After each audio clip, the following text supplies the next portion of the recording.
excerpts to the boys? No, I haven't. I was at Skelton last year, but that wasn't written then. But I haven't been back to the Barrel. Frightened they wouldn't let me out. You should.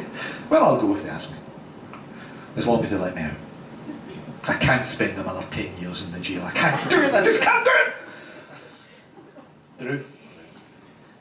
Right, sit back, everybody. This will take a while. Douglas spoke about acting, and what he hasn't revealed is that he's written some very good plays. And I know because I've been in one of his plays in a summer season, and it was a very good comedy. And the point I'm going to make is Douglas can write very likeable characters. He does it in his plays. Some people might say, Douglas, that the characters in Blood City were not likeable. And who would these some people be? Some people might say that Davy McConnell was not likeable. Now the thing is, do you find him likeable? Is there somebody likeable in the next book? And does it matter? Right, let's throw it open to the audience, shall we? Is anybody that's read it, is Davy McCall likeable? Yes. Yes. He had a soft side. Yeah. As I said, hopefully there is a vulnerability to him. He's I suppose he's a bad man with good in him. Yeah. And it's the whole idea is whether or not the good is going to come out more, and which way is he going to go. He always seems to be at a crossroads, and which way is he going to go. There's a line in the second book that Sammy says to him that when the devil comes knocking, you either open the door and let him in, or you tell him to bugger off, basically. He puts it more colourful than that, but I'm not going to swear because my sisters are here and they get upset. So this always seems to be with Davy McCall, is that the devil comes knocking at his door, and because he fears that he's got this thing in him that his father had in him, he's constantly fighting that, and he doesn't want that to come out, but every now and again it does come out in some small way. So he's a bad man with a bit of good in him. But have you introduced some likeable characters? They're all likeable. The second part of your question was, does it matter? I don't think it matters. Certainly now, with a lot of crime fiction, particularly the American stuff, particularly the stuff that you're getting on TV now with Boardwalk Empire and The Sopranos, Ray Donovan, these people are complex characters, that they're not all bad, they're not all good, it's all shades of grey, and that's what I was trying to do as well. Everybody has got their moment, they're not all necessarily bad. They will all have that one wee bit of humanity. Jimmy Knight gets a wee bit of humanity in book 2 quite early on. Doesn't last long with him because he is a right bastard. But everybody else has their own wee bit. They love their kids, they love their dogs. I mean, Davy loves his dog. He saves the dog. Somebody said to me last night that they started to warm to Davy when he saved the dog. And that was done purposely to show that there is something more to him. So I don't think it does. I think you can have a lot of bad characters who perhaps have a little bit of good in them, or something human in them that you can attach to and still want to find out what happens to them. Does that make sense? Do you have a question? No? I thought you Let's go with you. Steve Glass. I read the late Steve wrote one story, and when his publishers got it, they decided this fantastic story, it's too long, so they made us buy the whole one story in 3 installments. Are you trying to sell us a quarter of a story each time? No. Well, yes and no. Are you trying to sell us 4 books? Or? No, I'm trying to sell you 4 books. No, I want you to buy all of them. And multiple copies, please. Thank you very much. Yeah, you are right. There is a story arc across the 4. But each book is self-contained. There's a self-contained plot in each book. At the end of Blood City, I did leave it on a kind of cliffhanger that his father came back in. But that was really just to set up book 2. But book 2 has its own storyline, which is completed. But there are elements that are introduced into book 2 that are going to continue into book 3. Have you written 3 or 4 yet? 3 is written, 4 was written about 7 years ago. 4 was written first, and couldn't get it published.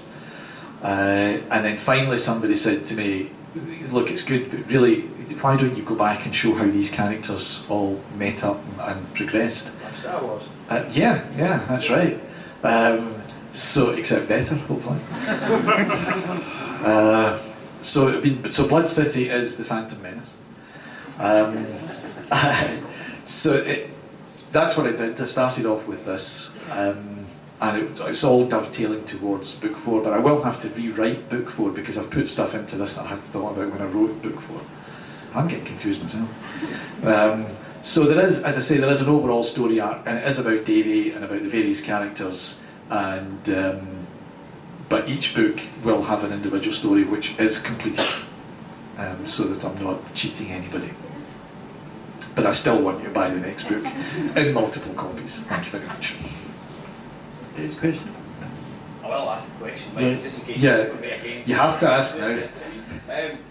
With the 4 books lined up, is there a particular character that you love so much you want to actually set in their own series, or have a spin-off book or a spin-off quartet? No telling you. I can't tell you. Is it going to be a cowboy? Because yes, it's going to go out west.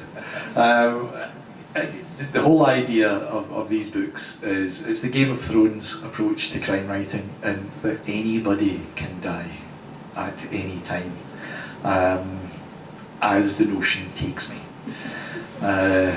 So the only thing that I can assure you of is that David will make it into book 4. He might not make it beyond book 4, but he will definitely be there. But yes, there are characters who I know will survive, and at least one who could continue. Can't say who it is though. Dan? You mentioned westerns. Do you have ambitions to be the new Elmore Leonard? Yeah, I'd love to. I really would like to do. So I'll do it the other way. I'll start off with crime and go into westerns. He did westerns and then came into crime. So I would go the other way. I really would like to do it. You know, I love westerns. Not enough westerns. They don't make enough westerns. I've just had a phone call the other day. There's been a murder at the Grand Old Opry, so you're in.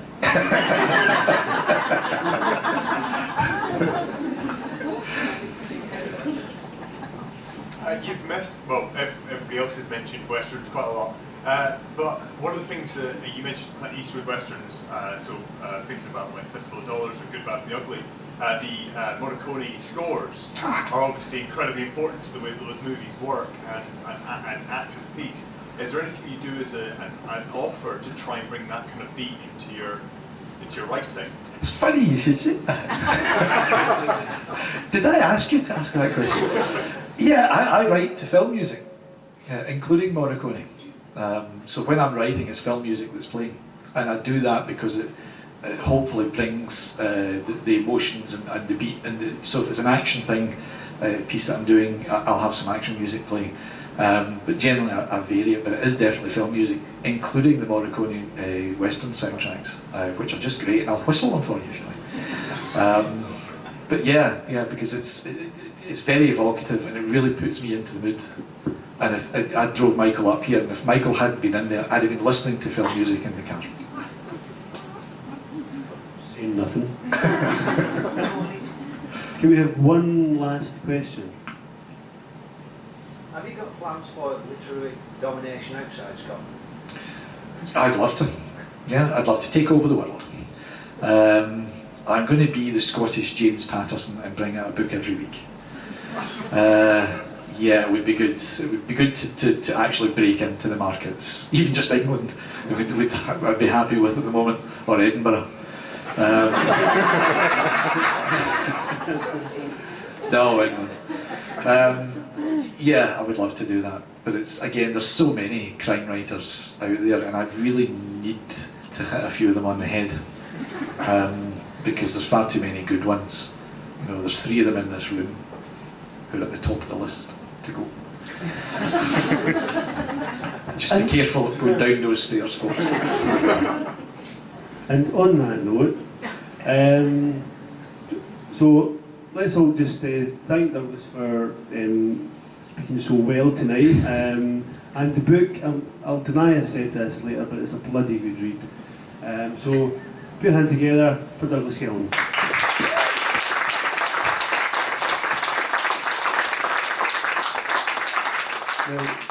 Douglas will sign books that you're all dying to buy. The till is round here. Douglas will be here. Thank you for coming. Thank you. Thank you. Thank you very much.